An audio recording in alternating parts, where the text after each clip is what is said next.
আমি কেন মিডিয়াতে অনুপস্থিত এটা নিয়ে সোশ্যাল মিডিয়াতে বিশেষ করে বিভিন্ন জল্পনা কল্পনা হচ্ছে এবং কেউ কেউ এই ধরনের আজগুবি কথাও বলছেন যে আমি নাকি বিদেশে চলে যাচ্ছি। এই ধরনের কোনো পরিকল্পনা এমনকি চিন্তাও আমার মাথায় নাই, প্রশ্নই আসে না।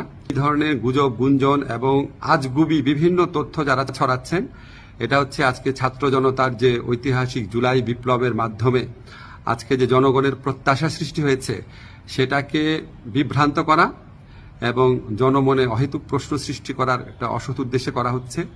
আপনারা কেউ বিভ্রান্ত হবেন না। আমি একটু মিডিয়াতে কম আসছি কারণ আমার অনেক কাজ, এবং আমার কাছে মনে হয়েছে যদি আমার কার্যক্রমে যদি কোনো অগ্রগতি হয় সেটা আমি জানাবো। অহেতুক এখন তো আমি আর টক শো এর মানুষ না, এখন আমাকে কাজ করতে হবে, কাজটাতে বেশি কনসেন্ট্রেট করতে হবে।